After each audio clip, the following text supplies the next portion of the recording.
Good evening, everyone, and welcome to the regular meeting of Los Altos School District Board of Trustees. Tonight is August 17th, 2026, calling the meeting to order.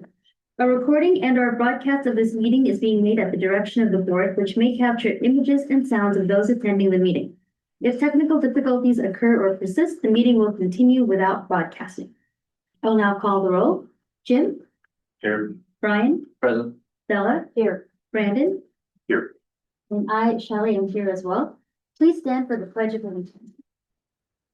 I pledge allegiance to the flag of the United States of America and to the republic for which it stands, one nation, under God, indivisible, with liberty and justice for all. Thank you. Nice. Would any board members like to provide comment on tonight's agenda? No? Then we have a motion to approve the agenda as presented. Thank you, Stella. Have a second? Second. Thank you, Brian. Motion to approve the tonight's agenda as presented was made by Stella, seconded by Brian. All in favor, please say aye. Aye. Any opposed? Any abstentions? Thank you. Motion passes unanimously. Closed session report. In closed session, the board took action to uphold a statement of charges and impose a 3-day suspension with pay on a district staff and student services specialist. The motion was made by Stella and seconded by Brian. Vote was 5-0. Thank you. Superintendent's update. All right, wanted to just let you know that we are off to a really great start this year. I know I thanked a bunch of people last time, but I really want to thank them all again because last time school had not yet started and now we are in it. So wanted to thank our teachers, our school support staff and principals who have really gotten things off to an excellent start. We have our maintenance operations folks, our food services, our entire DO team. And I know that there are people who aren't specifically in those categories, but we appreciate them all. Our schools look really terrific this year. They look cleaned up and ready to go. Our classrooms were looking great. Kids came happy on the first day of school, almost all of them. I have visited just about every single classroom in LASD, depending on if the people were on prep or in an assembly or what have you. But I can tell you that things are looking really great out there. So we really want to thank everybody for having such a smooth start to the school year. You'll hear a little, Eric and I are going to tag team an opening update. So there's quite a bit to share tonight. So we'll get down into that shortly. And wanted to remind you of a few important dates. This Wednesday, we have our groundbreaking ceremony at 10 a.m. Hope you will be able to join us. This Thursday from 4 to 6, we will be at the farmers market. Which is great. I just made a little social media AI image to be able to put out there so the community knows that we'll be available to chat with. And starting this week, we have back to school nights just after the farmers market. So Santa Rita, Covington, Almond, and Gardner-Bullis all have their back to school night on Thursday. Our cabinet is dividing and conquering. If you would, I'm assuming that you would like to attend Covington, yes. Stella, but if anybody else would like to attend one of the schools, just let me know. We're happy to have you there. And then next week on Tuesday, we have Loyola and Oak, and on Wednesday, we have the junior highs. So just let me know if you're available and would like to be out there. It would be great.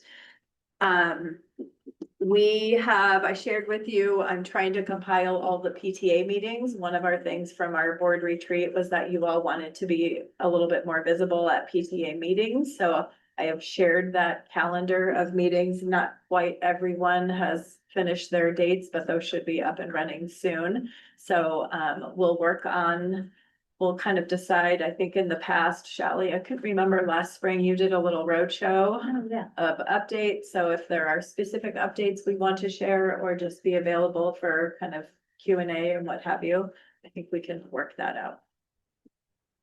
That's it for me. Thank you. Moving on to consent. Would any board members like to provide comment on the consent calendar? Right. Okay, then may I have a motion to approve the consent calendar as presented? So moved.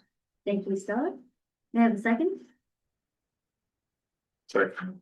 Thank you, Jim. Motion to approve tonight's consent calendar as presented was made by Stella, seconded by Jim. All in favor, please say aye. Aye. Any opposed? Any abstentions? Thank you. Motion passes unanimously. Employee request to address the board from Los Altos Teachers Association, Allison White. Welcome back. Actually, welcome back a little farther into the year. Pleasure to speak to you tonight. Just have three kind of topics I'm going to hit. It was lovely to be able to address the new teachers at the new teacher orientation. I think July 30th or 31st. so It was early. so early. Got my head in the game. With many new members from that group, and I wanted to pass on to you that when I posed the question, why are you in this particular district? Why are you here in this seat versus somewhere else that you could have been? And they all kind of looked and they sort of paused, and I let the silence be there. Somebody said, the salary. And yeah, that was something that we all worked together on. So I think that's important for you all to know that made a difference in those people accepting offers. So that was an interesting and not surprising thing. I think it's paying off, that attracting teachers that are accepting our offers versus others. So we have kicked off the math adoption, the actual, boots on the ground. We are now unpacking, unboxing. Many teachers participated in a training and organizing days before their fully paid work year began, if they chose. These are K-5 educators. They are prepared to undertake the intense work of implementing a new math curriculum. It takes a couple of years for even a very experienced teacher to pull out all the strengths of a program and know how to match it with different kids, whether it's the enrichment or the tier 2, whatever it is. It takes a kind of consistent sustaining of that discovery of it. And so it's intense work that they are very eager and prepared to do. And I think knowing that district and site administrators are supporting them in that productive struggle, which is what it feels like in those first couple of years, is important, and it creates a sense of team behind the teachers in the classroom. The implementation will require significant time and focus, but they are locked in. So we're eager to see that. And finally, LATA is all hands on deck as the campaign for Prop 3 has kicked into gear. So Prop 55 we were talking about last year, while it's 640,000. I was looking at Eric, like, is that the number?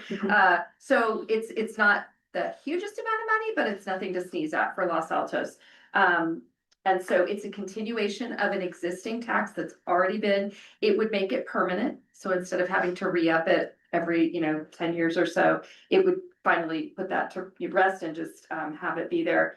So we will be campaigning for Prop 3 and encourage you to also spread the word and clarify how this contrasts with your friends and neighbors with anything else that's on the ballot, and spread the word to vote yes on Prop 3. Thank you. Thank you, Allison. From the California School Employees Association, Kim Fletcher. Just want to say welcome back to everyone.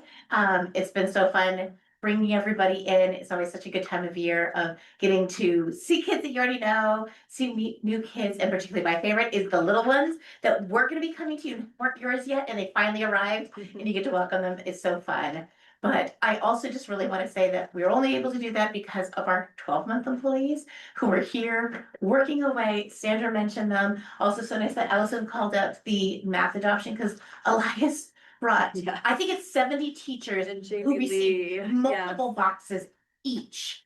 And so he was just literally making delivery after delivery after delivery and labeling them for every single teacher so they could just pick it up and go. And if somebody needed it dropped off, he was walking it to their classroom. The amount of time he put into it, and particularly the care he puts into it, is really noticeable. And I think a lot of people physically don't see it. Often he's already done by the time I'm there at 7:15. He's already dropped it and left. But the fact that he will come back and make sure things are there, even if it's just, oh, I realized I forgot this one little box. He'll be coming in and telling us personally and bringing it to them. It's just really amazing. And then I also have to call it Kim Albright, because she has gotten Parents Square going and probably had a million teachers ask her a million questions, and probably every secretary has called her for something on top of all the normal work she does of getting Power School and Classroom Parent together.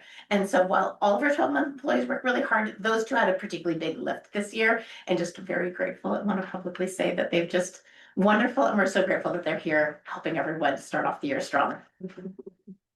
Thank you, Kim.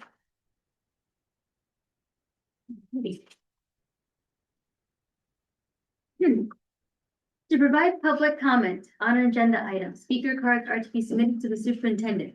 Speaker cards will not be accepted once public comment begins. Your name will be announced when it is your turn to speak. Community comments. This time is reserved for members of the public and employees to address the board on items that are not on the agenda. The board is not permitted to discuss or take action on non-agenda items, except to instruct the superintendent to review the matter further, report back to the board at a subsequent meeting, or place the matter on a future agenda. The board may make a brief comment or ask a clarifying question. And it looks like we only have two for, I think one of those might be for H10. The Acacia. Acacia, okay. It's a- So that's where. Okay, Ms. Mohammed, we're gonna hold on to yours until H10. Okay. Okay. All right. Jim Fletcher, you're the, let's Well, get. now I get to come back as a parent. Come right back now. So Let's over get the your years, 30 minutes. I've had the opportunity to say thank you to our elementary school and our SPED staff, but this is my 3rd year as a Block Falcon parent, and I've not gotten to tell you about the amazing work Block does. I'm sorry if I get emotional about this. My now 9th grader came into Block happy, ready, but didn't have a strong friend group. He left confident that he was a Falcon. He belonged, in his words, whispering sometimes when you overhear parents in my office talk about Egan, he went to the best school in the entire world. They do an incredible job for 2 very hard years. If you've had a 7th and 8th grader, they're unique time, but the joy going to back to school night, those teachers talk about what a special time it is. He got a history teacher who I got to have her very first year, and I'm not sure she even knows this, but and she still wants to be there. She still believes in what she's teaching. She still believes in that age group. And then my now 7th grader just started. She has had the best 4 days of school of her whole life. She had the kindest, most supportive people in the entire world at elementary school.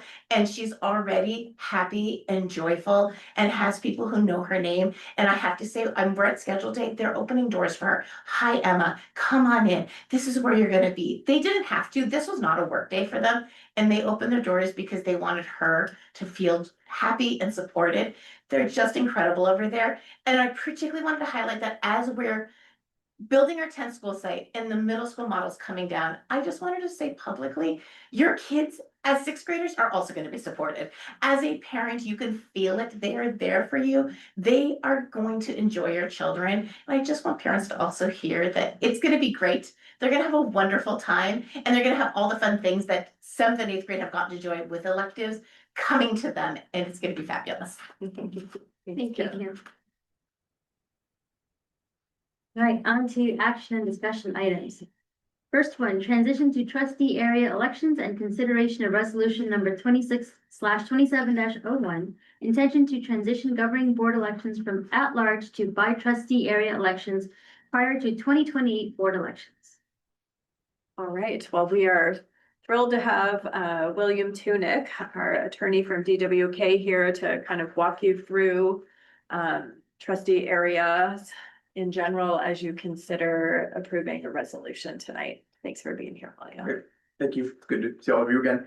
So as the superintendent mentioned, the item you have before you tonight is a resolution regarding beginning the process to change election systems. I wanted to start off by saying I know we're only a few months away from the November 2026 elections. What the board is looking at tonight and everything I'm going to be talking about would in no way impact the November 2026 elections or anything having to do with that. This is a change that at the earliest would take effect in the 2028 elections. I'll talk a little bit about how that would work, but just wanted to put that out there since we are only a couple months away from the upcoming election cycle. What the resolution in front of you is it's the beginning of a process if the board decides to go in this direction of changing from at-large elections, which is what you use now. That's where everybody or all voters in the district vote for all 5 board members, either 3 in one cycle, 2 in the other, versus what for school districts we call by trustee area elections, which look like district elections and pretty much any other agency. That's kind of what Congress, the legislature use, where you take the jurisdiction, you divide it into geographical subdivisions. There's one for each seat on the board. And then moving forward, the individual who's on the board from that area has to live there, and it's only the voters in that area, the trustee area, that actually vote for the board members. So you end up with 5 essentially elections in those trustee areas instead of larger at-large elections across the district. This is a change that we have seen over the past probably, I think it's almost 20 years now, across the state as a result of something called the California Voting Rights Act, or the CVRA. This was a law passed by the legislature that applies to all local agencies. And what it essentially says is the use of at-large elections may violate state law in certain situations. Unfortunately, for a lot of agencies that have dealt with this, the way the law is written and what the courts have said, including just there was a Supreme Court case, I think decided now 2 years ago, they've interpreted this in a very broad fashion. And on top of all that, you actually have the legislature looking at amending this law starting next year that would make it even a lower standard to show a violation. They actually mentioned that going forward, sort of the statistical analysis necessary can be pretty much whatever anybody says it is. I'm paraphrasing, but that's essentially what they're saying. So, in a lot of ways, the law is not set up to make it easy to not make the change. And so what we've seen as a result of that is local agencies across the state, including your high school district, among others, a couple of years ago, when faced with a threat of litigation, which is what you have here, decide to make the change. And instead of investing the money and time and money in litigation and fighting in courts, instead keep that money with the district and go ahead and make the change. Just to give you a sense, I think the Santa Monica case, the one I mentioned that went up to the Supreme Court, their attorney fee bills, I mean, they're talking, I think the fee request was $20 million or more at this point in that case. I mean, that's the biggest one going on, but these things are not cheap. So the way to immunize the district from that is, again, to make this change.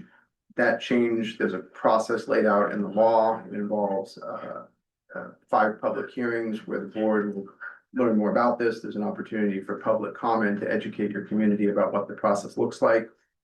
And then working with a demographer, actually draw maps that create those trustee areas. Those would then go in place or go into effect at the earliest in the 2028 election. Board members that are on the board when this change is made, their terms are not affected. What happens is as seats come up for election, then those seats are elected by trustee area instead of at large. So if you started in 28, it would actually take the 28 and 30 cycles for it to be fully implemented. And then the reward of making that change is that in 2031, when the census data comes out, you have to, because the trustee areas have to be population balanced, you and every other agency that has trustee areas will be looking at revising those areas in 2031 to use going forward. But that, like I said, you'd be in very good company as far as the number of districts and local agencies that have made this change.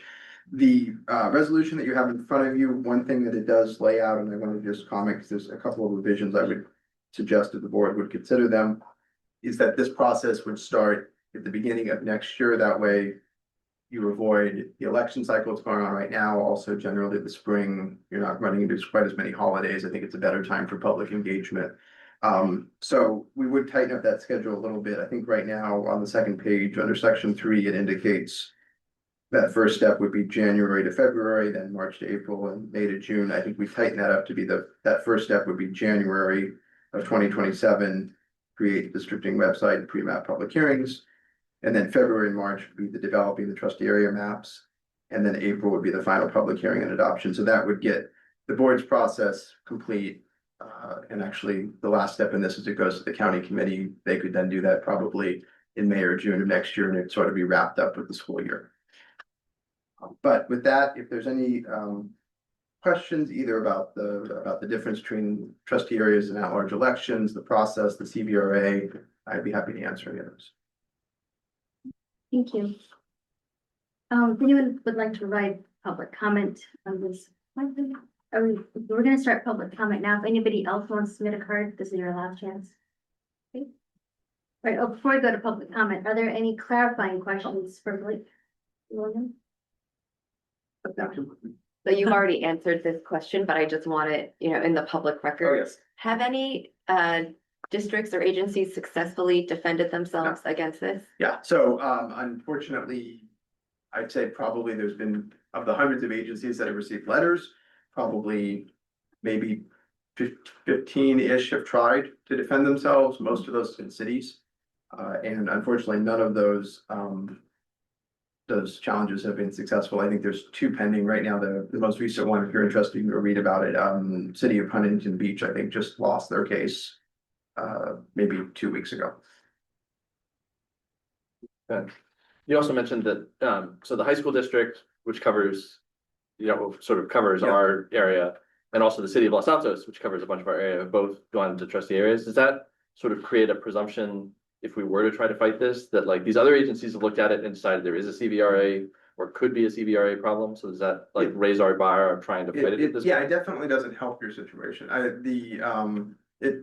And actually to kind of just look at that, when we're talking about how low the standard is when you're looking at the CVRA, what essentially a plaintiff needs to show a violation is what's called racially polarized voting. So that means it's a correlation between a voter's membership in a protected class and how they vote, pretty much. And in doing that, it's not limited to looking at just elections for, if we come to the school district, you can look beyond just school board elections. So you can look to if there is racially polarized voting in city elections among voters who also live in the district, the same thing in the high school area. So that would tend to suggest if those entities felt there was an issue, there may be some crossover because we're looking at a lot of the same voters in the same elections.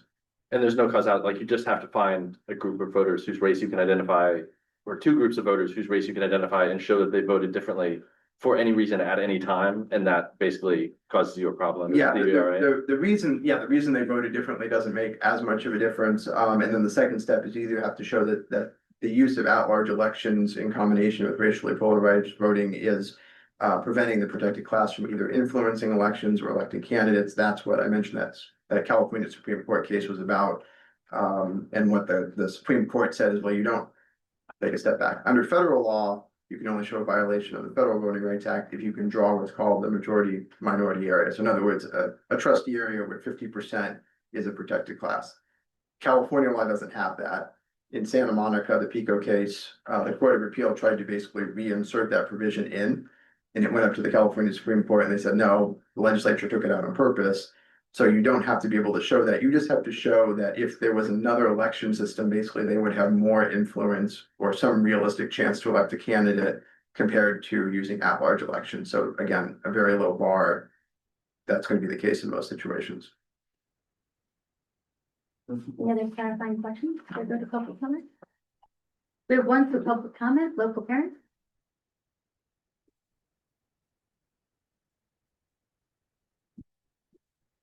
Hi, I'm local parent. Thank you for the presentation. I just wanna voice my support for this, and I hope that for approve this because community voice will be better represented by district-based elections. So we hope that it will move forward like the other school districts. Right, public comment is now closed. Further board discussion. Who wants to start us off?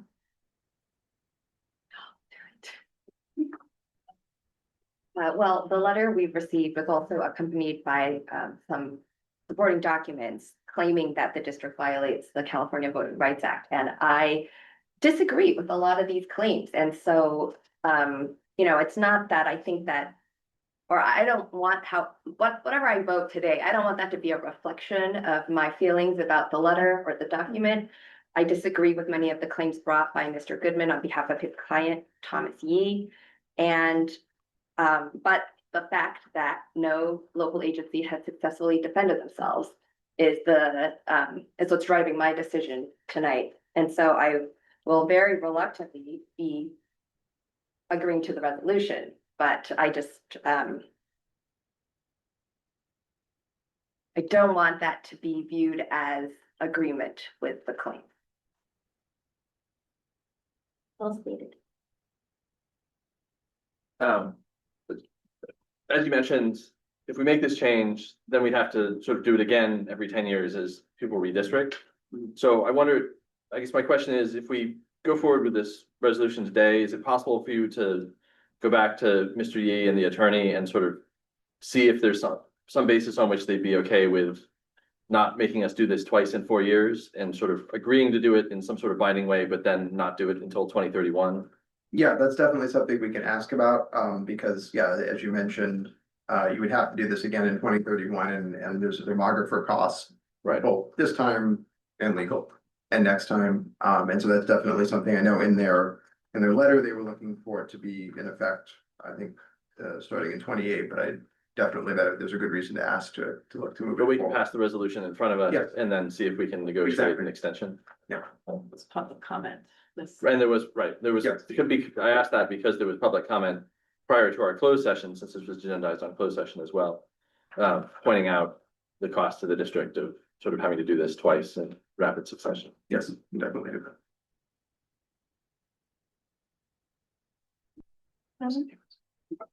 Well, I agree with you. So I do not think that our district elections violate the CVRA. But I do think that Brian brought up a really good point, that our overlapping jurisdictions have already gone to trustee area and districts, and so I would probably also reluctantly vote in favor of the resolution. Considering that we're making a few little tweaks to the timeline to tighten it up, we can pass the resolution tonight and then amend the timeline later, or I think how does we'll- that work? You, Well, I could maybe, I mean, I'm prepared to make a motion subject to the new timeline. the new timeline. Yeah. And the resolution also says that the timeline can be amended by the district as necessary, so I feel like this is sort of belt and suspenders to sort of say, Yeah, I think I guess my only sense, I think if the board wants to adopt it as revised, essentially, as we've discussed tonight, that would be helpful. That way, when it gets posted, if somebody who wasn't privy to this conversation would at least be starting from that point. And then, yes, as we go forward, there's always an opportunity to amend it, especially after I have that discussion with the plaintiff's counsel. I have a question. Just for clarification. Because I was involved in a discussion in another school district that is not local, but if we're not appointing. We're not setting up 5 districts and appointing one person from each district. We're making sure that people are running from different districts. Right?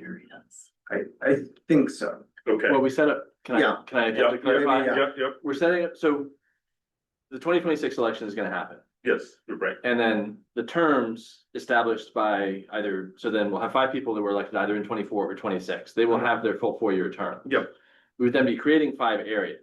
The elections for those areas would start in 2028, and then 2030 would be the first wave. So after 2030, there would be nobody left who was elected at large. Everybody would have been elected for a single particular area, either in 28 or 2030.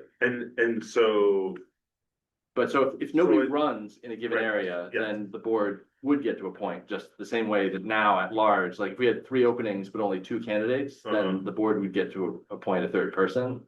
So now if there's an similar area, to the appointment process that we just ran? yes, exactly.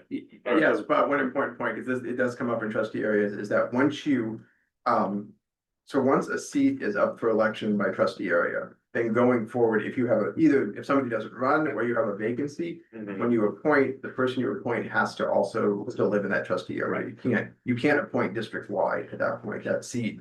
Essentially, it becomes an eligibility requirement to hold that seat. You have to live in that trustee area once it's after the first Okay, time it's which elected. is kind of the way that I understood it, but again, I was involved in a sort of conversation where somebody was in a seat. Because there was nobody for them to appoint or run. And so then they were in that seat, and I just don't know how they got in that seat. But okay, it's something that's confusing that I think we have to educate the public on Yeah, as we go along, that's fine. Yeah, I think after 2026, the next 2 elections are gonna be a little confusing and a little wonky, as you see what's happening with Salta's, city of Los Altos district elections, right? Like some of those seats are at large, some of them are districted, so, but we'll get through it. right? Yeah. 4 years. All right, any further questions before we go to? So have you made the motion, Brian? I would like to move to adopt the resolution 26/27-01, but revise in section 3, the first step to be January 2027, the second step to be February and March of 2027, and then the third step to be April and May of 2027, if I got those. Just April for the last. Oh, just April, sorry, and then the third, so January, then February and March, and then April for the third step, as suggested by Mr. Tunin.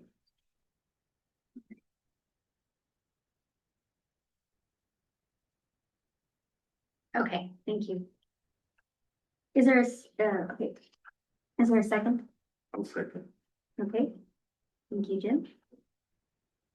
So the motion to adopt resolution number 26/27-01, intention to transition governing board elections from at-large to by trustee area elections prior to 2028 board elections with the revisions as suggested by Mr. Tunick was made by Brian, seconded by Jim.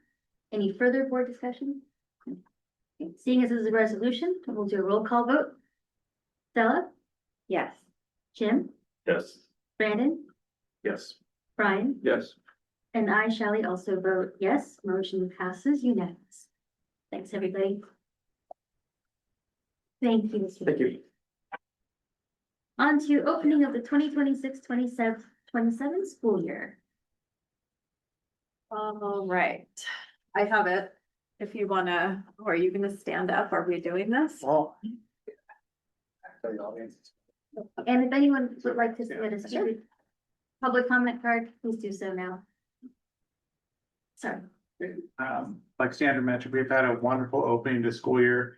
And it really does take a lot of people, and Kim mentioned about the 12-month employees. We have a lot of people that work over the summer to get our schools ready, so we want to kind of highlight that. This is a new slide, so I'm very excited to show it. We cleaned over 1,000 windows because I asked our team about how many windows do we have, like 1,000? Yeah, it's over 1,000. We did over 200 classrooms were cleaned over the summer. It's deep cleaning of the carpets, the floors are stripped and waxed, all the windows, the whiteboards, just a lot of deep cleaning, cobweb, everything you can think of gets cleaned. We replaced over 677 HVAC filters. We did 11 playgrounds we did some playground maintenance. And these are two new little things I added. That's kind of like what the maintenance and custodial staff are doing. But Jamie Lee in the curriculum instruction office, and Kim mentioned LA is dropping off all the math curriculum. Over 2,000 textbooks were prepared to get them ready for the schools for our staff. And then the tech team was very busy. Over 8,633 devices were set up. And that includes maintenance. So a lot of the Chromebooks, the Apple MacBooks, all the devices have to be maintained. Some of them are retired and we have to get new ones every year. We're replaced as part of our replacement plan. So I want to highlight Val and the tech team and all the technology specialists, Jamie Lee in the CNI office. It's not just cleaning. There's a lot of other things that are really getting ready for teachers and kids to come. There's a lot of other work that has to happen. The deep cleaning, like I mentioned, there's a lot of, during the year, you don't have time to do the deep cleaning. So it's kind of like at your home, you do spring cleaning. Well, we do the same thing. We try to do during the winter break, spring breaks, February breaks, we can do some other buildings and classrooms. But then during the summer, it's a lot of stripping the floors, waxing them. And if you've been in a classroom, they look really great now, but kids are really rough on the classroom. With the chairs and the moving of furniture, they put several coats of wax on, and by the time you get to the end of the school year, the floors need to be re-waxed anyways. So, but the staff, they're so dedicated. A lot of them don't take their vacations during the summer, and they try to take it throughout the year because our busiest time is really that deep cleaning. So we really want to acknowledge Henry and Austin, all the maintenance and operations team, all the custodians, really putting the extra effort in our facilities. Playground improvements is a big thing. Our kids, these are kind of like outdoor classrooms, right? And that you have living classroom, you have the playgrounds, all the tan bark was refreshed at the playgrounds for kids to safely use the playground structures. One of the things is over the last couple of years, if you've seen our schools, all the parking lots have been seal coated and striped. All the playgrounds this summer, we did Santa Rita, We did Oak and Covington, so all the playgrounds now, all 7 elementary schools have been reseal coated and striped. And it doesn't look like a big deal, but it is. You have to close it Big down for a deal. couple of days. They seal coated, and sometimes kids will ride their bikes on it, which is not okay. And then the striping person will come back in and restripe it, and it refreshes it, but it also protects the asphalt.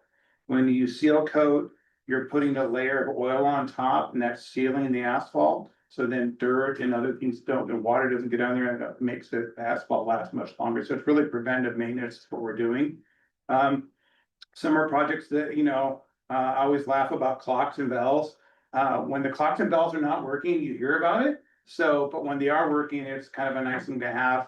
So over the last couple, 2 years, really, we've been going through, we've done Oak, Santa Rita, we did Covington. So every school, we're slowly replacing the bell PA system. And the bells at Covington, it sounds a little different, but it's a good thing. And these are important things for our staff members. You can see on the right, it's to replacing some tiles. Some of the tiles have to be replaced periodically, and our staff can do a lot of that in-house with their own people. So we're very happy. Some of these small things, it's nice to see that happening. Summer work projects, we repainted one building, and next summer we're gonna have a little bit of a schedule to repaint some other buildings. But this is the music building at Block. And if you kind of show like a before and after, the doors are weathered. The fascia on the side of the building had to be replaced because the sun does a lot of damage to the asphalt, to the buildings, to the roofing systems. And really painting is a preventive thing. So we'll do a lot more painting in the next 2 years. Landscape improvements, like I mentioned, our kids are our customers. And when they're out on the playground, we want them to be safe. So we've done a lot more tree trimming, making sure that kids, if they're out there underneath trees, the trees are going to be safe. So some of their, and I mentioned I brought in a pine cone that was this size. And so some of the trees have been removed for safety reasons, but we're really being very mindful of maintaining our grounds. It's very important for safety for our kids. Another item, and this is kind of our last slide, is the San Antonio campus. I kind of want to show it before and after because I love before and after pictures. The one on the left is before we started demolition. That's the old Kohl's. In the background, there's a 24-minutes 2-story building. And then I took the same picture from the same vantage point, and that's kind of what it looks like. It actually looks even like there's even more bubble there. But it looks completely different. Sandra mentioned we're gonna have the grand opening ceremony on Wednesday, right? Really not grand opening, actually the groundbreaking. But we're really excited to get things going. It's been a great summer, and just our staff has done a phenomenal job. Thank you. Well, we did a whole lot of hiring, starting in the late spring and through summer, and sometimes just a couple positions still happening right now. But you can see we hired 21 certificated staff across the board, 13 classified staff. I loved Allison's, people want to be here, and we've worked really hard collectively to increase our salaries to become more competitive, which is outstanding across the board. So we've been really happy to say that we have filled all of our certificated positions, and I think we are very close to being fully staffed for classified, which is terrific. Lots of new folks around. So as the school year opens, you know that our PTAs, our schools are really, even before school starts, building community. A lot of folks had their back to school picnics, our schedule days, which were super fun. Carrie and I went to both schools, both junior highs for schedule day, lots of different events. And I saw that Jenny came in, but wanted to give a shout out to Jenny and the folks who really helped plan the new LASD back to school social that happened Saturday evening. Thanks to many of you who were able to come. It was really just such a great time to bring community together at the start of the school year. It's really what it's all about in LASD. And then on August 10th, we had our annual back to school gathering, all staff, which was really great. And it's a nice time. It's one of my favorite days where people are back after a month plus hiatus, really to be able to see each other And at that time, we do lots of thank yous and celebrations, make some announcements, which are important, recenter our folks on our LASD student experience and the types of outcomes we're looking for students. We talked through the actions and did a little inspiration this year around being warm demanders. But that's always a fun event. And at that event, we were able to celebrate, we have 15 new permanent teachers in LASD. And as I tell them every year, it's not easy to become a permanent teacher in LASD. We have really high standards. And these are really exceptional new teachers that join our workforce. So we're so happy that they have reached their permanent status. The first few days of school, we were deployed like crazy. I think everyone was exhausted. But you know, our teachers do and staff do such a wonderful job of really, you know, starting to build those relationships, to create classroom norms, to welcome families and to shoo them off of the playground, which is always something fun to watch in, you know, kindergarten and TK. But then teachers getting right in to doing good things and interesting things with students. I had the fun pleasure of walking through the Falcon Camp. I think it was day 2 on last Thursday. And I walked into Sheila Morrissey's classroom. She's one of our science teachers over at Bluff. And for Falcon Camp, they were doing a failed it or nailed it exercise. And we were given, this is not mine because mine did not look that good, but we were given some watercolors and a task of trying to recreate a famous painting. And it was a Frida Kahlo painting. And we had 10 minutes. Well, halfway through, we were told we had to paint with our our non-dominant hand. It was really fun, but all about like taking risks and trying hard and not to, you know, beat yourself if you're not perfect all the time. That school's about making mistakes and learning, but it was a really fun activity. I have my Frida Kahlo in my office if you ever want to see it.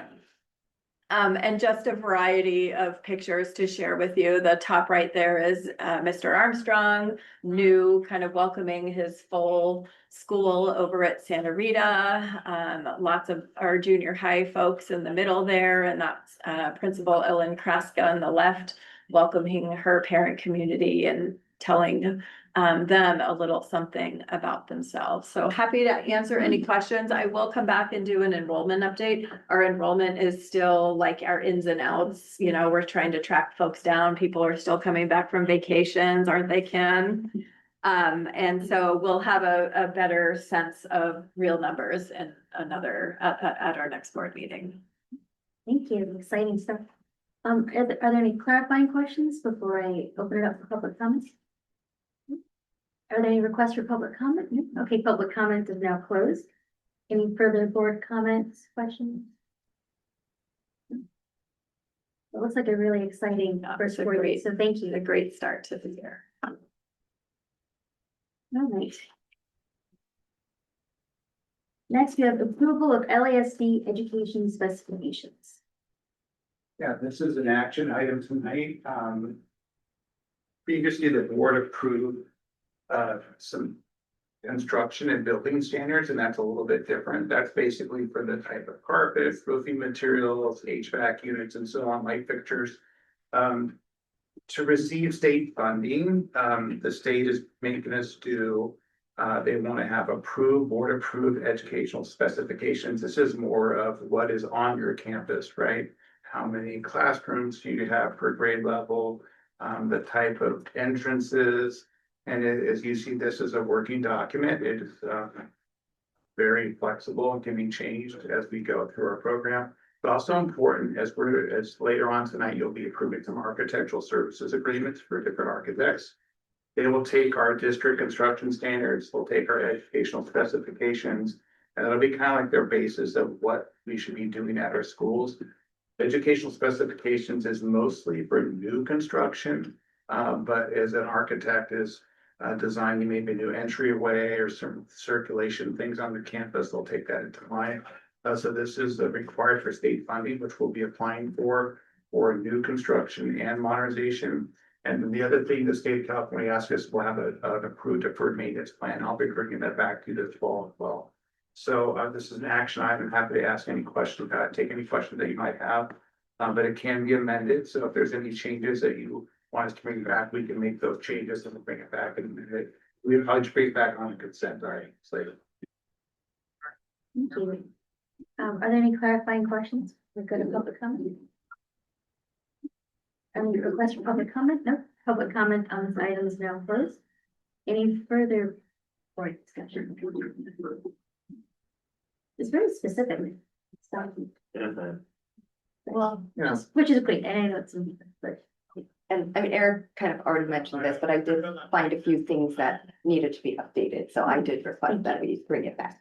Yeah, and we'll make those changes. I think like one of them was like, I think you said like, it says like K through 6, it should say TK through 6. And then the grade level Five. configurations, because we're gonna be going to middle school model. Yeah. We want those to match our future specifications, which would be TK through 5 and then 6 through 8. So just some of those changes and things like that, we'll catch all of them for sure. thank you. Yeah, thank you. I want to thank QK Architects. They really helped us kind of get this together.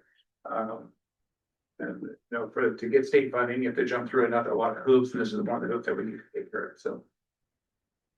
And this will be an action item, so we're asking for approval. Any other comments before you go to the vote? Okay, then may I have a motion to approve the district's education specifications. So moved. Thank you, Stella. You have a second? Second. Thank you, Brandon. Is there any further board discussion? No? Okay.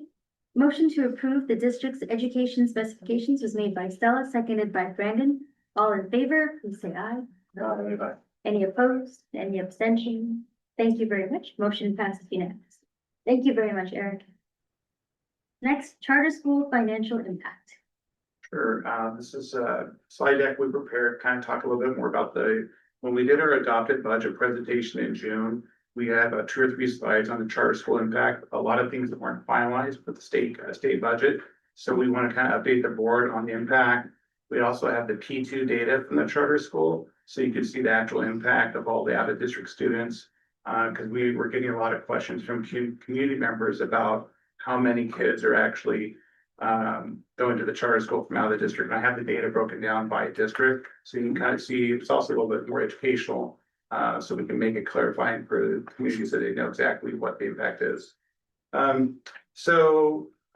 budget for this year is assuming that Bullis charter school enrollment would be relatively flat.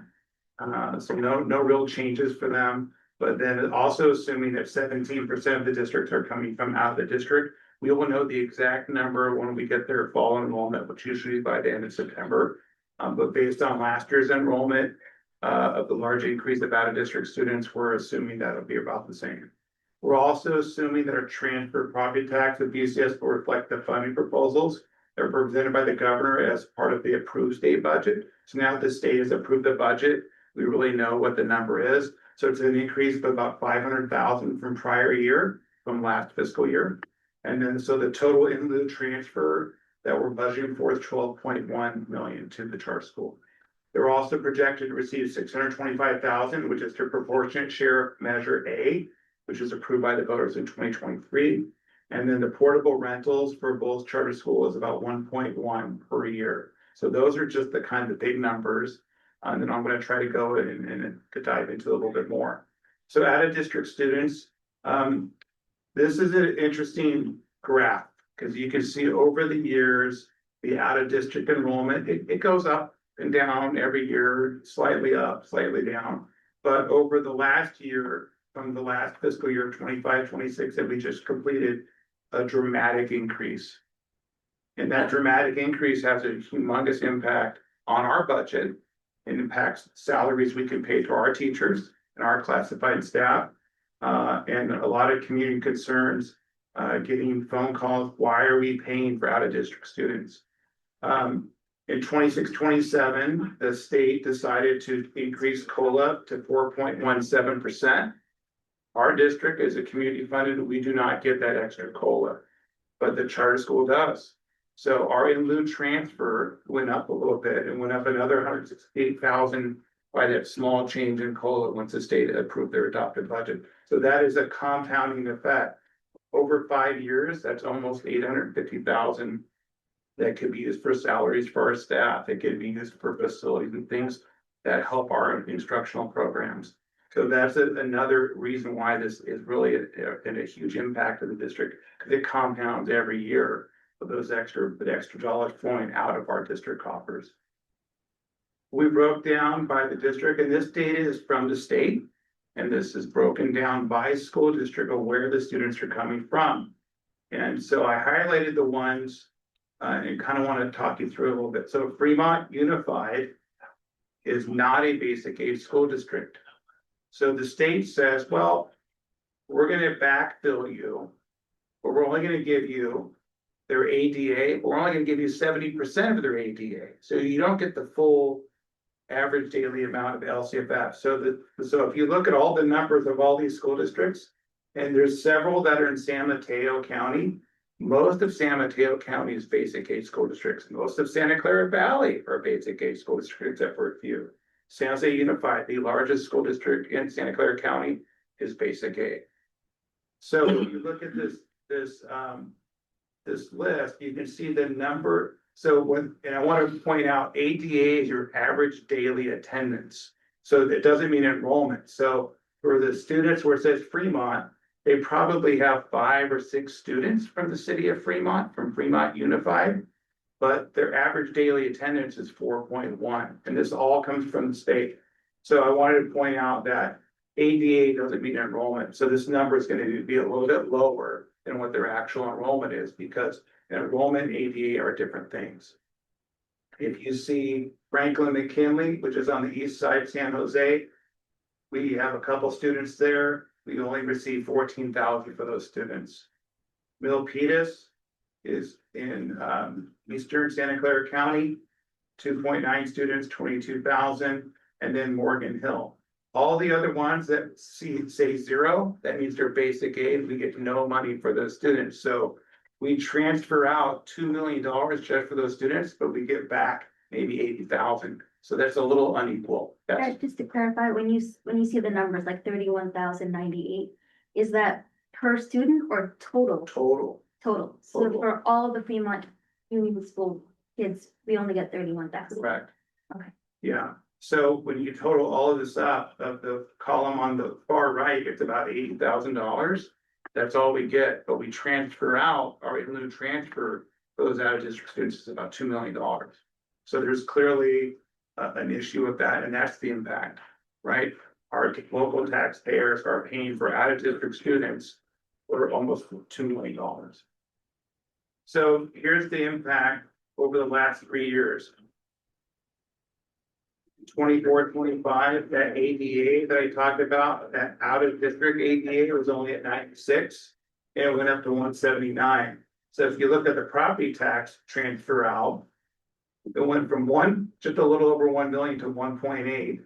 And then this year, because of COLA, and we're assuming the ADA will be flat, so we just said it's going to be the flat number because we don't know it until the fall. We're expecting about a $2 million for those out of district students. So that's another reason when you start looking at the data, it's very compelling of the impact to our taxpayers. Want to also remind people that of the Los Altos School District in Allenville. So if your child can often attend schools of where you work, okay, but we don't really do the Allenville so much in our district, but I want to tell people what the Allenville is. But we have these agreements with the high school district. So if you're an employee, you're a Los Altos Elementary School District employee. And when I talk to employees, Allison talked about salaries, but a lot of our employees, they like having their kids go to our schools. One, because our schools are really good, but also it's kind of nice. You drop your kid off at your school. Sometimes if you work there, if you're lucky, and then you get to go to your school and teach, and then your colleagues are teaching your own kids. So it's a nice benefit that we have, but we're not taking people that don't live in our district. This is a benefit to our employees. So We have an agreement with Mountain View, Los Altos High School District. If they're a teacher that teach at Mountain View High or Los Altos, their kids can come to our schools. People in our business office have had their kids come to our schools. These are benefits for our employees. It's not like, it's impacting our taxpayers. In fact, our taxpayers should be happy. If our teachers are happy and our classified staff are happy because their kids are in good schools, that's a good thing for our kids and for our district. So I want to be mindful of what that is. So if you look at the impact though, in 25-26, the last school year, Bullis Charter School had 17% out of the district. We only had 5. Right, and so 5 should be kind of where it's coming from. It shouldn't be this huge shift of really impacting our taxpayers. Our district employees that have children attending LASD is 61. And then MBLA people coming here to our schools is like 80. And then that changes every year as kids, go off to high school. And then special education, we have this is the last year's numbers, this year's a little bit lower. But we have some MOUs from other districts where we have a particular special ed program that other districts aren't serving. And so we serve all special education kids. Some schools do not, we do. And so our families and our community is very lucky. We have a great special ed program. So, but we serve those students, and then we have an MOU from this other district that says, yes, our kid is from Burlingame and they can come and use our special ed services because we get a little bit of money for them, but not very much. Yes. Okay, I was wondering if the MOU covered the, well, I assume there was some transfer of money. Yeah, but I it's just, the cost of the services. Yes. okay, yeah. Any additional services they hide, but we can't charge them for a full speech teacher. They just for the percentage of services Right, they're getting. right. Yes, But it should be kind of like cost neutral for us. it is. Yeah. It is. And then the history of this is it, and I went back 10 years to break it down. It was actually really shocking how much it was. Over the last 10 years, we have transferred 99 million to the charter school. And I broke it down by year and then also by in lieu is the property tax transfer, but then the parcel tax, you can see how that's been flat the last couple of years because that's where Measure A has the agreement of 625 cap. But when you look at these numbers over the years, every dollar flowing out is less for our kids, for our staff. And so we just think it's a tough thing to see. And then really an impact to our community. Every dollar is less money for LSD students and staff. And charter schools were created to give parents a choice in low performing districts. That's the whole nature why families have choices. It's mostly poor areas, underserved areas that are where the education is not that great. Los Altos is like the top 1%. So it's very unusual to have a charter school impacting in a basic aid community funded district. It's not a normal thing to see. But that's when you talk about the impact, that is the impact. It's a facility impact on the portable classrooms, the traffic and overcrowding has limited our ability to implement middle school model, which we really need to get our 6th and 7th graders, which will be happening in 2 years. But the facility and traffic impacts on Block and Egan is apparent. If you drive, if anybody knows this community, you don't drive down Covington, you don't drive down Portola in the mornings because you've got 10 schools operating on 9 sites. It's really 11 schools if you think about it, right? Because Block has this extra school there and Egan has an extra school there. So you now really have 11 schools operating on 9 sites. And so that's just not something that's great. And then as community members contact us, they say, why do we have to pay for that? It's such an unfair burden on your local taxpayers who live here, pay taxes here, and then they're supporting kids that don't live in this community. And so these are some highlights. And I just wanted to kind of go over this with you.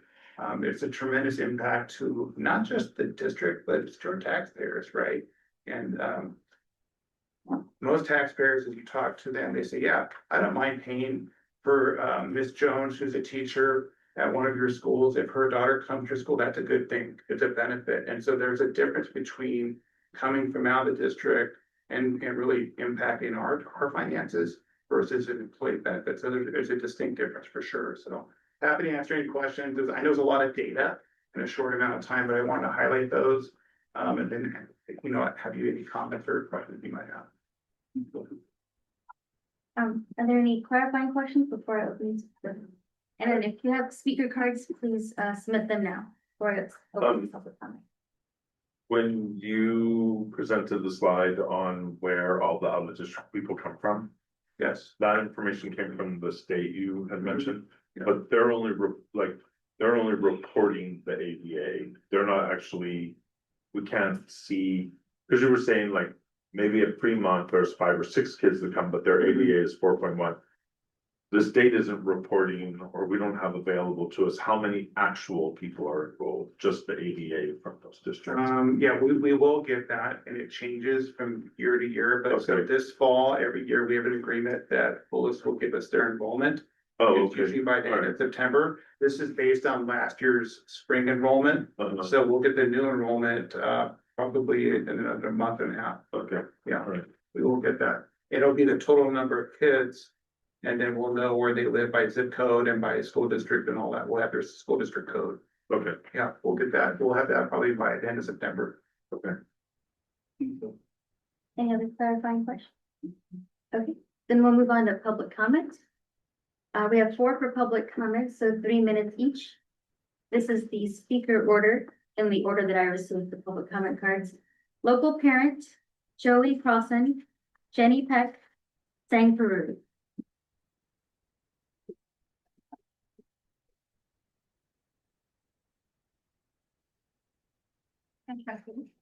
Dear trustee and district leadership, I'm here to present some simple math data that your charter school impact discussion didn't have a chance to highlight.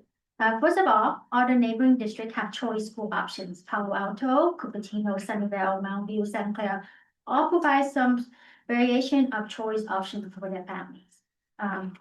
They have like Spanish immersion, Chinese immersion, parent participation, PBL, anything, especially Santa Clara and Palo Alto. Anyhow, LASD doesn't have any of that until the creation of BCS. So your presentation, charter school impact, has a negative connotations.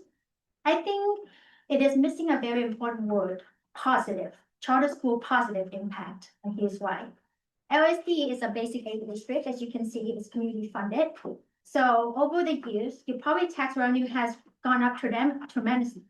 So that even your student population decline, your enrollment decline, it's not effective. Your property tax based on this thing that you put on your website, you are giving each of your students get 27,894 per cost per head. Okay. So based on your presentation, BCS is a state funded LCSF, so its cost per student is much, much lower, half. So for simplicity purpose, my math will just, show the cost per student by BCS amount. So for instance, 12.8 million divided by 800, that will give BCS about 14,200 per kid. That's half of what current LSD kids are getting. So, and in your presentation, you did not share what Palo Alto is giving you. So you're missing that part, which I find interesting.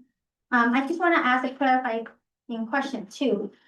Your Allen bill, you say BCS is 17% and LSD is 5%, but 17% of 1,100 kids is 187 students.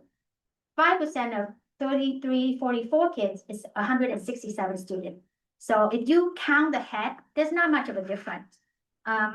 So basically, if those 900 kids go to LASD, it would cost your district a lot more money. Okay, so just do simple math, simple difference. BCS is saving your district 12.3 million per year with the BCS students. So you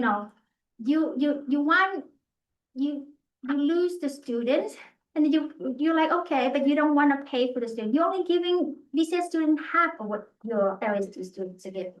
So I feel like I just need to present this, this chart just for clarification. Should I make a comment, or do we need to wait till all comments? I think if you wanna say something. No, I just wanna say that, We can't engage, but. no, my understanding of this presentation is it's the benefit of, or the burden of out-of-district students at BCS. So I'm not following, So even with so we're not. Yeah. It's not in that. Okay. just So we have saying, it back and this forth. is a, this You is get later. out-of-district student presentation. Joey Crossen? Hello. So I am a BCS parent, so I'm also a BCS board member. And I'm also a LASD taxpayer. So I am continually surprised and disappointed to see BCS described tonight as an unfair burden to our local taxpayers. Because we, BCS, many of us are, I am a local taxpayer. Our families live here, we pay the same property taxes and parcel taxes as everyone else, and our kids are public school students too. I completely understand having a conversation about out-of-district enrollment and the financial impact of that, to Jim's point. That is fair. But saying that every dollar that goes to BCS is a dollar taken away from LASD students feels unnecessarily divisive. It makes it sound like BCS kids somehow aren't part of this community. We can disagree about funding. We can disagree about facilities. We can have hard conversations about enrollment. But I really hope we can do that without suggesting that educating one group of kids in our community comes at the expense of another. These are all our kids. Thank you. Thank you, Joey. Jenny Peck?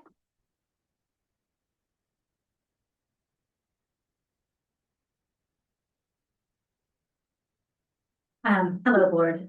First I want to talk about, what a strong community we have at LASD. It was very evident on Saturday. I thought that every school came, brought their community, we came together. It was great to see people from across the district that we share sports teams and different experiences with. So as first I want to just talk about how strong we are at LASD, which is very hard when I come to these meetings and I hear other parents talk about the competition that there is.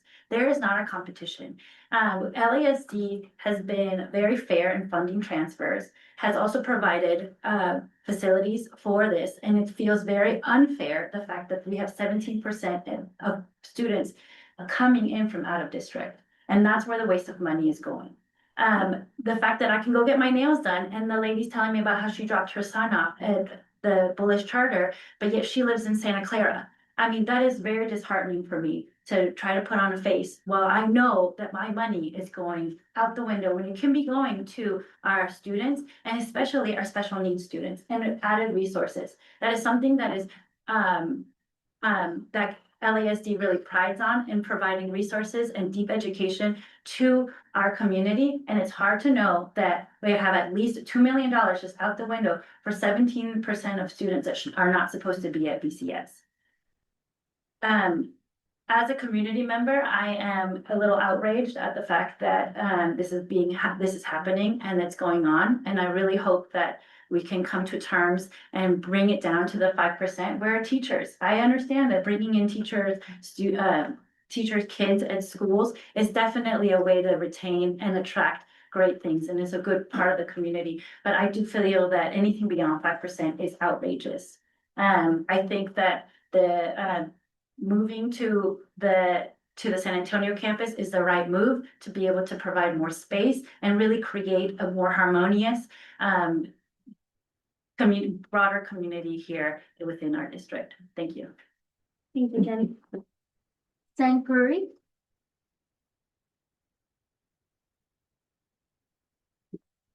Thanks for the time today. Hopefully the school year started well. For years, facilities discussions here are framed around the premise that BCS was overflowing with local students and they needed more space. Based on the presentation today, that is clearly no longer the case. And unfortunately, rather than right-sizing its operations to reflect local demand, BCS has increasingly relied on out-of-district enrollment to sustain its size. This imbalance directly affects our local schools, diverting $2 million annually in resources that belong in the classroom, supporting our teachers, staff, and students. It's critical to remember that under Prop 39, LASD is only obligated to provide facilities based on in-district attendance. The district has no legal or fiduciary duty to house out-of-district students at taxpayer expense. I urge the board to anchor all future facility allocations strictly to verifiable in-district student demand, require full reimbursement and full market rates for any land, square footage, or operational overhead utilized by non-resident students. And lastly, to not renew any agreements that subsidize outside enrollment at the expense of LASD students. We really need to stop this now, and this is in our control. And it's not fair that LASD houses out-of-district students if it's directly hurting LASD teachers, students, and families. Thank you so much. Thank you, Sang. Public comment is now closed. I'll open it up for board discussion. I did want to say one thing really quickly. Our first public comment speaker, and it's not a back and forth. School funding is incredibly complicated. And so I caution anyone from doing simple math. Sandra, correct me if I'm wrong, but BCS is not an LCFF. LCFF is for districts, basic aid and LCFF, and that's for district sheets. Then BCS is They are an an L. LCFF. They're considered Considered LCFF. an LCFF. Yeah, they get, their funding is a big LCFF, correct? Okay, well, thank you. Then I stand corrected. But I think it's a false equivalency to call it a choice school. There's usually choice, I mean, it's not a choice school in the definition of a choice school in terms of school districts. I understand that our other districts have choice schools. LASD does not have a choice school.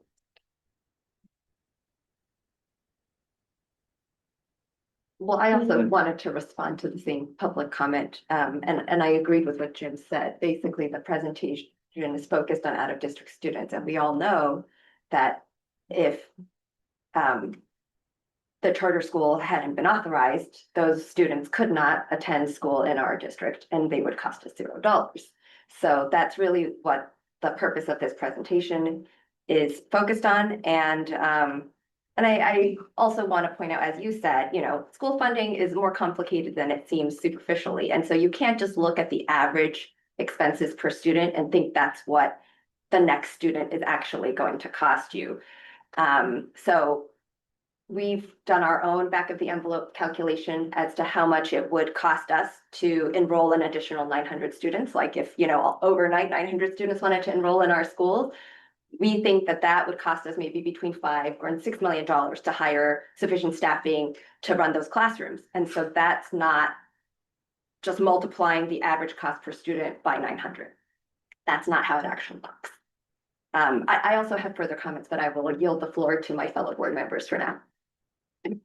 I just wanted to thank BCS board member Carson for coming tonight. I think I would like to see a lot more public conversation between our various board members about these, as you say, hard topics. So thank you for coming. And I take seriously your comment about making sure that we're not pitting our various communities against each other, sort of with a total zero-sum mindset. I think the discussion about students that are coming from out of the district is very different from the discussion of students that live within LASD. I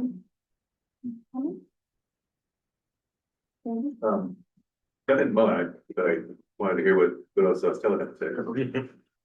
Okay, well, Eric, thank you so much for preparing these slides. I found it very informative. I loved the detailed breakdown of the districts that the students are coming from and how much revenue we receive. And I especially like the chart on page 7, Marcy, if you wouldn't mind going to page 7, which shows the total transfer amount over 10 years. So, you know, that number at the bottom, it's nearly $100 million in just 10 years. And, you know, a lot of times we're talking about how expensive it was to purchase the land and to construct a new school. And those are large expenses, absolutely, but they're also one-time expenses.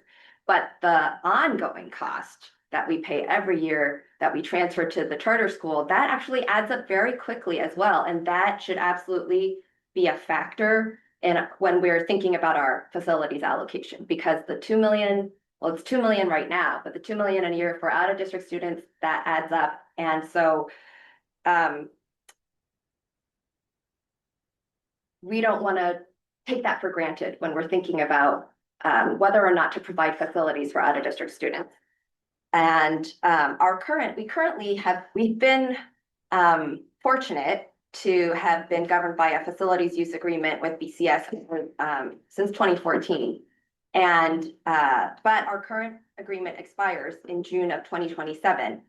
And given the construction timeline to complete the new school on the San Antonio site, I personally would prefer to renew the facilities use agreement for the 27-28 school year if possible. Unfortunately, BCS has told the town crier that they may need to begin the Prop 39 process to meet state deadlines. Starting the Prop 39 process also puts a huge burden on the district because we have to prepare a lot of documents and we have to provide a lot of analysis. And so I do feel that if the Prop 39 process were started, that then we should follow through on that, and we should no longer offer a renewal of the 27-28 agreement, which currently I'm in favor of. And as former board member St. Peruri pointed out, under Prop 39, LASD is not legally obligated to provide facilities for out-of-district students. And given the fact that these students cost us $2 million a year, their enrollment hurts our budget and it hurts our students. And so we have absolutely no incentive to enable BCS to enroll these students by giving them the facilities for the students. And so if this is what comes to pass, if BCS does indeed submit a request for Prop 39 for the 27-28 school year, then I think we will need a future presentation on how the Prop 39 process works, and also a detailed breakdown of our current facilities use agreement and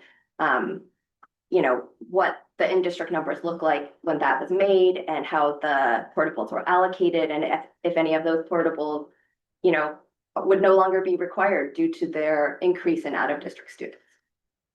Are you requesting a future agenda item?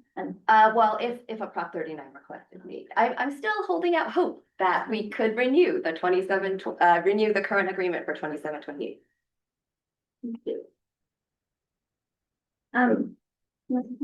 Well, just to follow on what Stella said, given that we are one cycle away from a time when we have a new campus to also take under consideration, it does, or I would agree that it feels like it makes sense to renew the current agreement up until that next cycle starts. And I think certainly, to kind of echo what Ms. Costin said, it seems like it would be in the interest of all the students to not have any of the parties incur the costs that it would require to sort of put out in that Prop 39.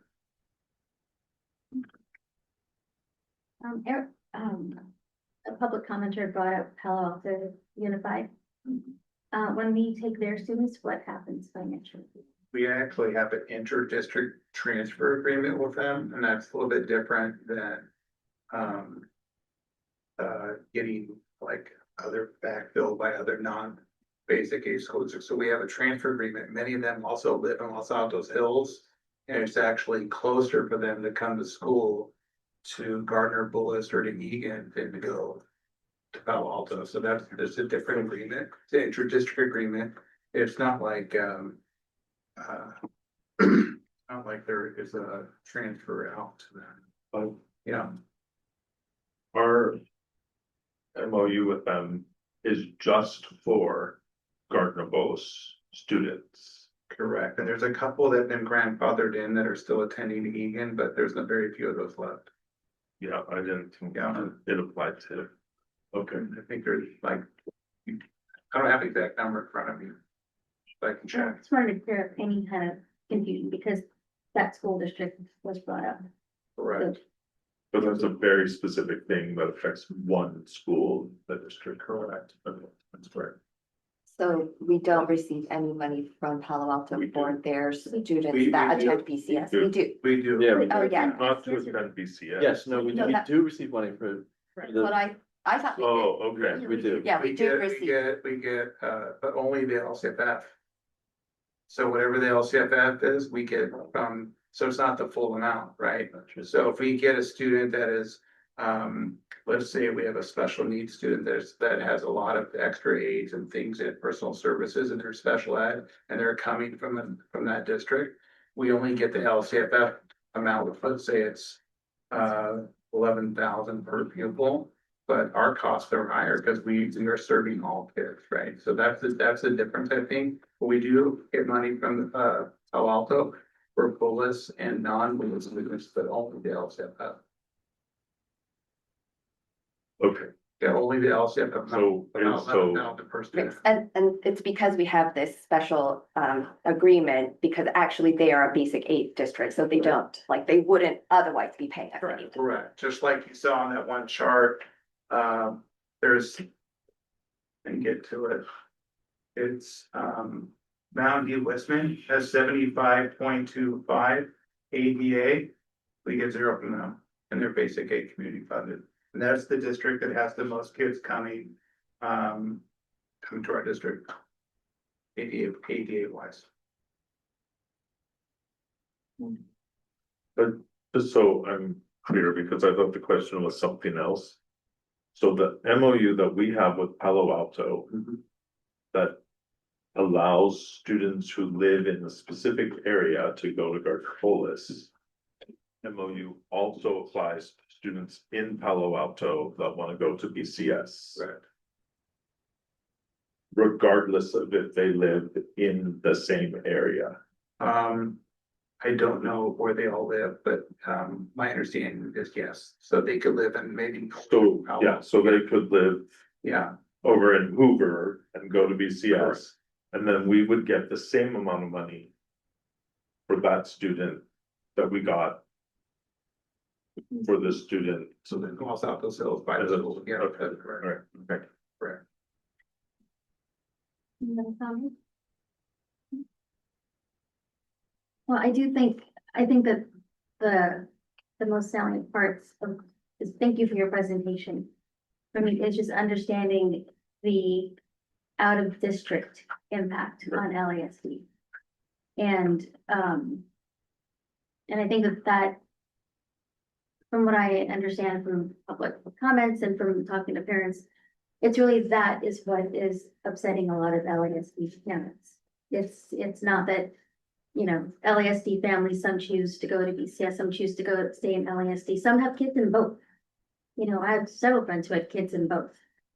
It's more so the money that's going out to pay for kids coming from Sunnyvale, Brisbane, what have you. So I think that would, That's mostly Can I what make- I hear from. Sorry, can I make one other comment Yeah. as well? Because I know.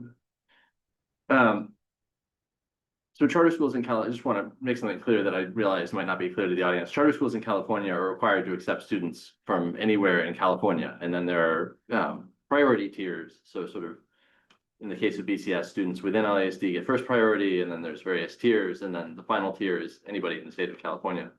And just as when somebody initially enrolls, say in Gardner Bullis or Santa Rita, and then moves to a different part of the district, our policy is they get to stay in their school. We don't make them shift. Some districts do, but that's a different story. And similarly, if a student enrolls in BCS, when they live within LASD and then they move out of LASD, they don't get kicked out of BCS. They get to continue going there. And if you go back, when Eric showed the slide of how BCS for a long time was at 5%, that's generally where that number, the bulk of that number came from. It was students who had started within LASD and then moved for whatever reason, and were now counted as out of district, but at one time were in district and then sort of remained a BCS student. But the dramatic increase, especially over 1 year, that's sort of the policy decision by the BCS board that we are objecting to. They made a decision at some point, we're going to enroll an extra 90 out of district students this year. So I just want to make it clear that sort of BCS is never, could never have 100% of students from within LASD because of the way that charter school enrollment works. They're not allowed to sort of turn away LASD students. There's a whole thing in their current charter about, you know, they have to offer so many so many spaces, and if there aren't enough in-district spaces, then those go to out-of-district students. There's always going to be some fraction there, but it's the really sort of, okay, this year we're going to do an extra 90 out-of-district students that I think is the primary thing that the board is objecting. Well, And, okay, one of the things that the board. well, but the community has brought Yeah, to right. staff and the Sure, board. on behalf of the Right, community yeah, concern. right. Sure. I want to push back just a little bit on the equivalence of people in LASD who move within LASD and stay in LASD schools versus people who live in LASD, begin going to BCS, then move out of LASD. I don't necessarily think those are the same animal. They can be put in the same box, because I think that the latter group, I mean, and I don't want to say this about anyone or everyone in that group, but that group seems like it would be open to sort of more gamesmanship of that result than would be possible for the NLASD group. Sure. Well, and this chart, it also begs the question, why, like, as you stated, I agree with you that it was a decision on the part of BCS, like a proactive decision to enroll more out-of-district students, and why do it, right? And I am purely speculating here because I have not, had a discussion with them about this, but my speculation is that by enrolling more out-of-district students, they can maximize their total enrollment and therefore receive more dollars from LASD. And as I already mentioned earlier, the cost to educate the last 100 students is not the same as the cost to educate the first 100 students. And so even though they have more students to educate, those extra dollars that they get go a long way. And that's why they're choosing to enroll more out-of-district students. I think, We should talk to I think this is My also, speculation. I think this is also on us as the LASD board. I don't just mean like this 5-person iteration, but even previous boards. We had an agreement in place that said 8% out of district students, right? And when BCS went higher than 8%, we didn't push back as hard as we could have, I think. And I'm part of that 5 that didn't push back as hard as we could have, so I'm owning it also. I think that going forward, we do need to be a more strict about that, more, because the feedback that I get from parents is that, Shelley, you didn't push back when they went to 17%, and how does that affect our students? And I think, Well, I mean, yeah, but just again, for clarity for the audience, right? We're actually not the authorizer of the charter school, so we had no right to sort of say you can't enroll this Right. many students, right? So it's not that they did it without us noticing, or we gave them permission or anything, and then, the 8% in the facilities agreement, and that facilities agreement is expiring anyway, so it's sort of moved either way, but I agree that that's an aspect of the previous facilities agreement did not contemplate a 17% out of district, so I would expect, if I'm in favor at this moment of renewing the existing agreement for an additional year, just to save all of our staffs the extra work. But if we end up in a negotiation, I think there are a lot of things about the current facilities agreement that I agree with you, we should take a harder look at. And just to give more context, right? So our current facilities use agreement has a clause in there that if BCS out of district enrollment exceeds 8%, then the district has the right to terminate the agreement, but only by a certain date. I think maybe end of October or something like that. And so last year we did have like a brief window where we did know their out of district numbers and we hadn't passed that October deadline where we could have elected to terminate the agreement and we didn't. Yeah, but it doesn't give you a solution. Right, you terminate the agreement, but you still have to figure out a facility solution. No, absolutely. Any other thoughts on this? No? Okay. Thanks, everyone. Then I'm gonna move on to the next agenda item. Architectural Services Agreement for the Oak School Modernization Project. Tonight, as we're getting ready to ramp up Measure EE, And it's hard to believe I'm gonna say this, but we're planning for the summer of 2029 already. Which is 3 years away, but to do that, we want to get architects hired. And before you, I have 5 separate items and we have to vote in on them all separately, so I'm gonna not try to talk at the beginning of the first one and then we'll get through the next ones. These are all architectural services agreements. These are all for architects that are in our current pool. The district did pre-qualification for architects. So all the architects that are being approved tonight, are in our pool. They've been vetted. They have experience working on schools, DSA, working for other school districts, so they're all excellent firms. Just like anything, some of the pricing is a little bit different on some of them, and that's because they have different consultants, they have different fees, different timelines. But the first item, and I want to make sure there's so many of these, the first one is for Oak School. So the 3 elementary school modernizations, the timeline would be to have the architects start. After approval, we would start having meetings with the school sites, doing assessments, getting the architects to have their eyes and their consultants look at the buildings, the roofing system, the HVAC. And the scope of the work would be modernizing, which would be new roofs, HVAC, lighting, to really modernize the classrooms. That all has to happen in the summer of 2029. Based on cash flow needs for the district bond program. The second component is, this will give the district ample time to do a complete design. We'll revise the budget. They have cost estimators, so they'll be revising their budget for construction costs. And we'll have a pretty good idea of what these are gonna cost. They will submit to DSA sometime next summer. And that gives us 2 years to get DSA approval, back check comments. And then while that's going on, we're getting lease back contractors involved. That'll be a separate process. And then we will have, in order to do summer construction and summer modernization, you have to have the contractors, everybody kind of on board early. That way you can procure the equipment, have everything ready, because our summer window, when we're doing a classroom, it'll be kind of nice for the custodians. They're, oh, we don't have to clean the floors because they're gonna get all new floors. So the custodians will be happy that summer at that school. But it's a lot of work, and the summer window is very short. It's about 9 full weeks. So once school is out, the movers will come in, move everything out, and then the demolition will come in to do the campuses. So it's a very tight timeline, but by doing advanced planning, you work out a lot of the bugs, and you have the drawings are very tight. So once they start demolishing the ceiling tiles and removing all the light fixtures, there was no like unknowns or surprises, because surprises cause delays and they also are expensive. So the more advanced work we do, so it's hard to believe, yes, 3 years from now, but there's a lot of planning that has to happen. So the first agreement tonight we're asking you to is to approve an architectural service agreement for Oak School, and that's gonna be with Cotrocki Quack Architects.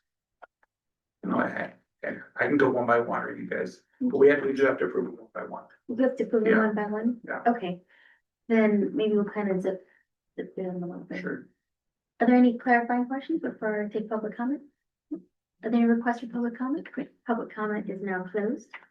Any further board discussion or questions for Eric? Okay, then may I have a motion to approve the architectural services agreement with Cotrocki Quack Architects for the Oak School Modernization Project. So moved. Thank you, Stella. To have a second? Second. Thank you, Brandon. Any further board discussion? Okay. Motion to approve the architectural services agreement with Cotrocki Quack Architects for the Oak School Modernization Project was made by Stella, seconded by Brandon. All in favor, please say aye. Aye. Any opposed? Any abstentions? Thank you. Motion passes unanimously. And then next is the architectural service agreement for the Almond School Modernization Project. Sure, this is an action item also to approve an agreement with Sim Architects for Almond School modernization. And then I also want to let you know that legal counsel has reviewed all the agreements, and all architectural firms have agreed to sign our form of agreement.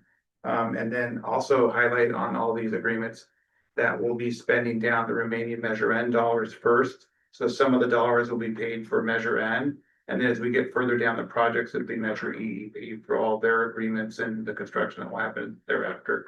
So I just want to remind the board on that. It's also, I wrote it up on the memo. Thank you. Any clarifying questions? Any requests for public comment? No, public comment is now closed. Thank you. Further board discussion on this agenda item. Okay, then may I have a motion to approve the architectural services agreement with Sim Architects for the Almond School Modernization Project? So moved. Thank you, Stella. May I have a second? Second. Thank you, Brandon. Any further board discussion? No. Motion to approve the architectural service agreement with Sim Architects for the Almond School Modernization Project was made by Stella, seconded by Brandon. All in favor, please say aye. Aye. Any opposed? Any abstentions? Great. Motion passes unanimously. Architectural services agreement for the Santa Rita School Modernization Project. Sure, this is to approve an agreement with 1906 Architects for the Santa Rita Modernization project. Is there any clarifying questions? Any requests for public comment? Quick public comment is now closed. Any further board discussion? No? Okay. Then we have a motion to approve the architectural services agreement with 1906 Architects for the Santa Rita School Modernization Project. So moved. Thank you, Stella. We have a second? Second. Thank you, Brandon. Any further board discussion? No. Motion to approve the architectural services agreement with 1906 Architects for the Santa Rita School Modernization Project was made by Stella, seconded by Brandon. All in favor, please say aye. Aye. Any opposed? Any abstentions? Thank you. Motion passes unanimously. And architectural services agreement for the Block School Modernization Project. Okay, we're almost there. Two more. So this is a architectural service agreement with Hipster Yamuchi Architects, and this is for Block School Modernization.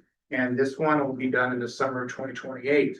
So we highlighted that because this is really to get the schools ready for middle school implementation. So they'll be doing some configuration of existing portables at Block and Egan for making them ready for our sixth graders. And this is for Hipster Yamuchi Architects. Thank you. Any clarifying questions? No? Any requests for public comment? No? Okay, public comment is now closed. Any further board discussion on this agenda? Then we have a motion to approve the architectural services agreement with Hipster Yamuchi Architects for the Block School Modernization Project. So moved. Thank you, Stella. May I have a second? Second. Thank you, Brandon. Any further board discussion?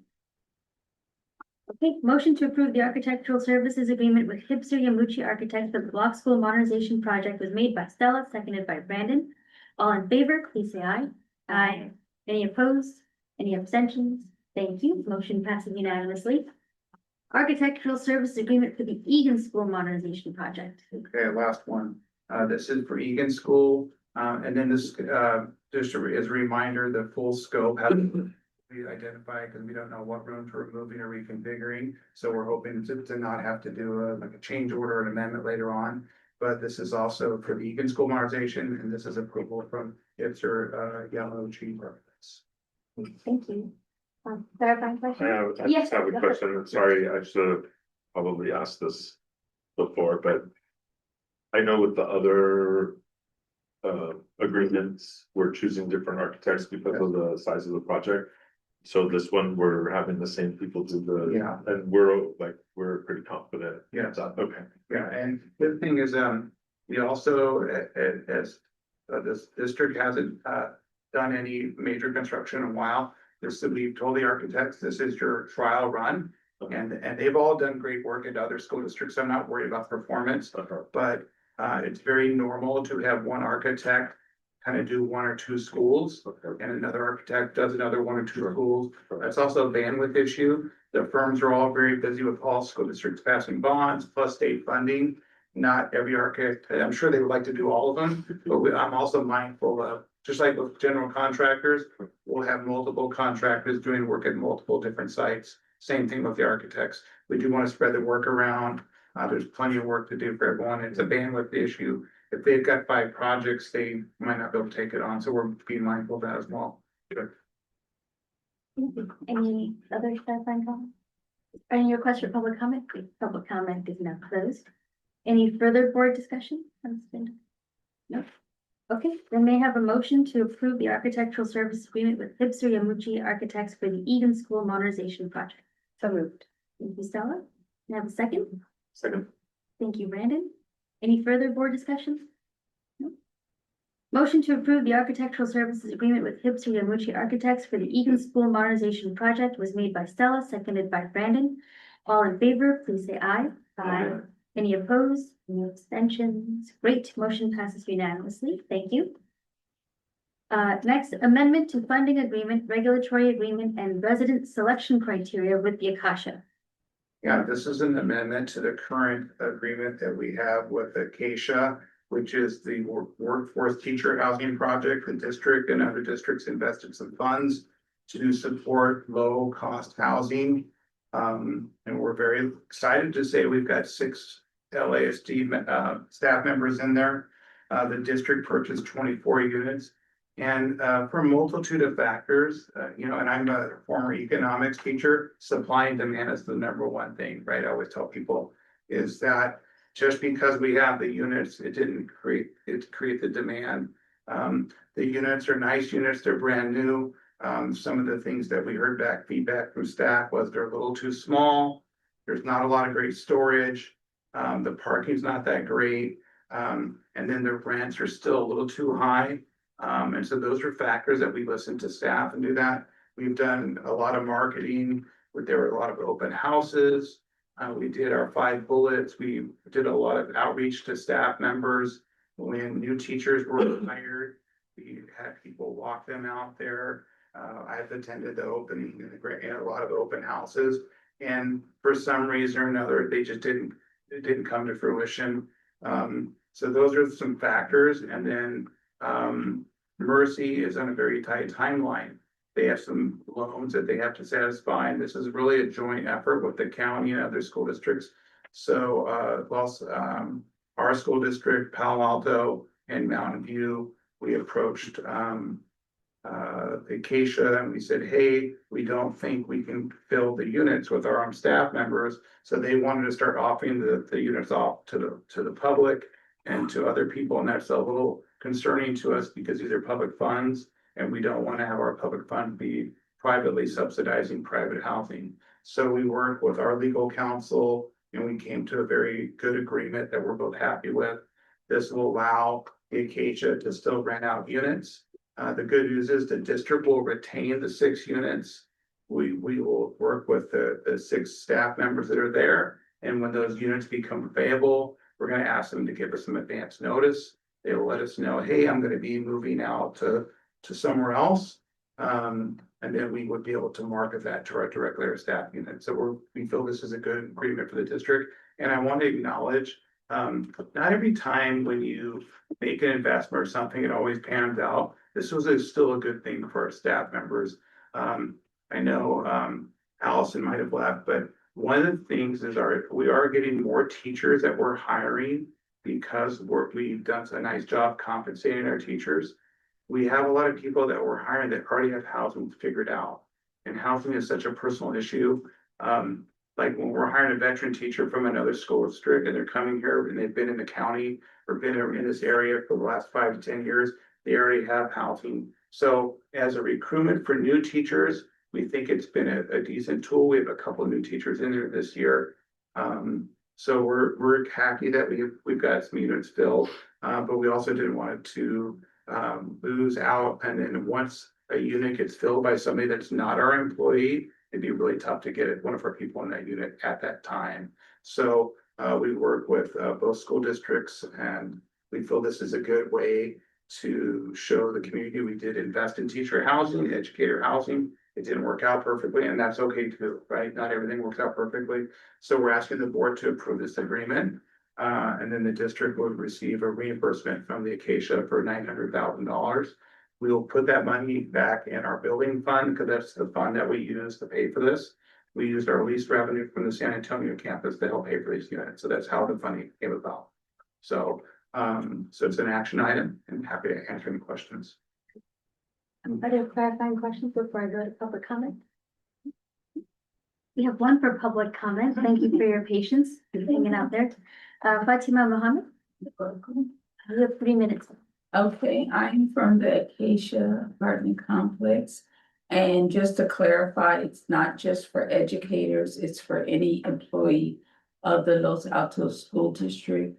And we are running a special, because we are aware, cost can be a factor. So it's 2 months free rent, or they can allocate the discount over the course of the 12-month lease, which significantly brings the monthly fee down. We have free parking, garage parking, and so I just brought some flyers. And if you have any staff, new staff, not just educators, it can be the cafeteria worker, anyone employed that has a contract with your school district. So if you allow me to just. And thank you. Thank you. Thank you so much. Public comment is now closed. Any further board discussion? I think it's worth pointing out, although I don't know if Eric already pointed this out, that our staff, any of our staff will still be eligible to get a place at the Acacia. We're just giving up our preference. Correct. So it's not that they wouldn't be able to live there, in case anybody's listening, is Right. interested in the flyer. There are openings, and so it's really just we're getting refunded for the preferences that we were giving up so that they can broaden their search for tenants.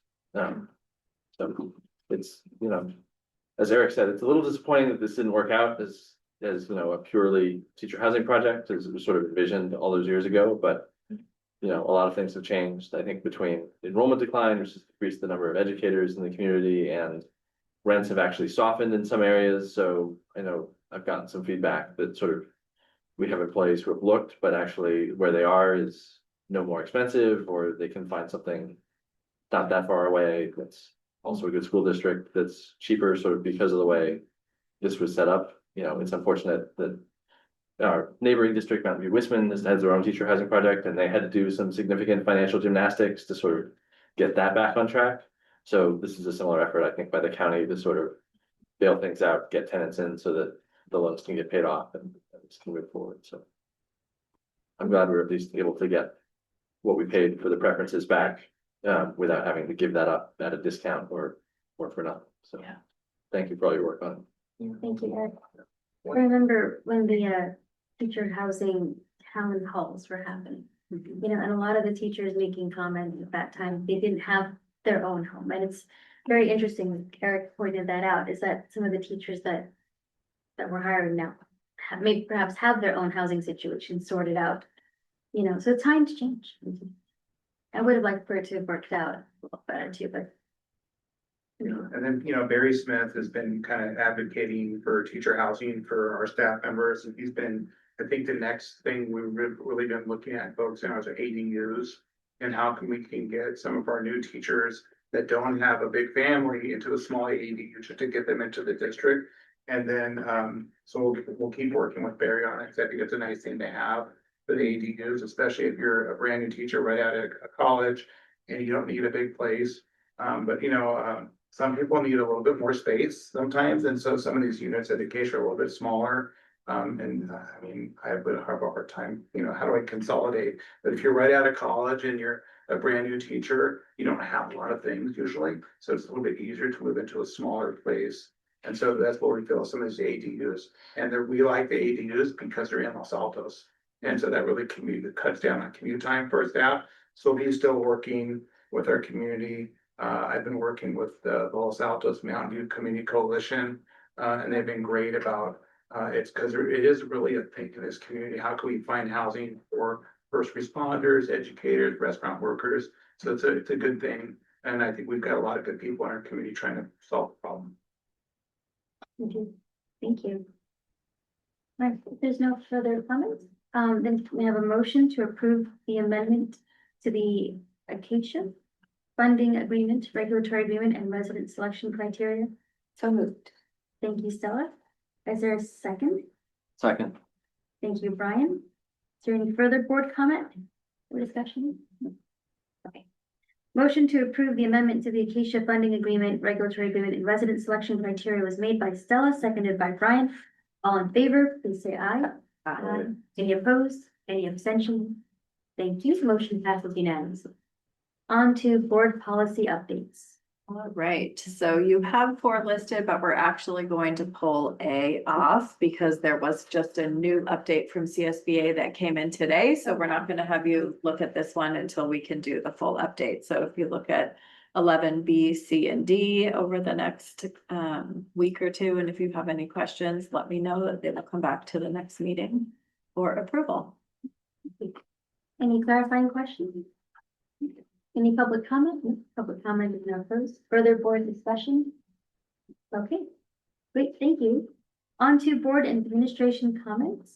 Karen? Just want to echo the thank yous to our staff, our teachers and staff, our principals, and also to our board for all of your participation in our launch for the school year.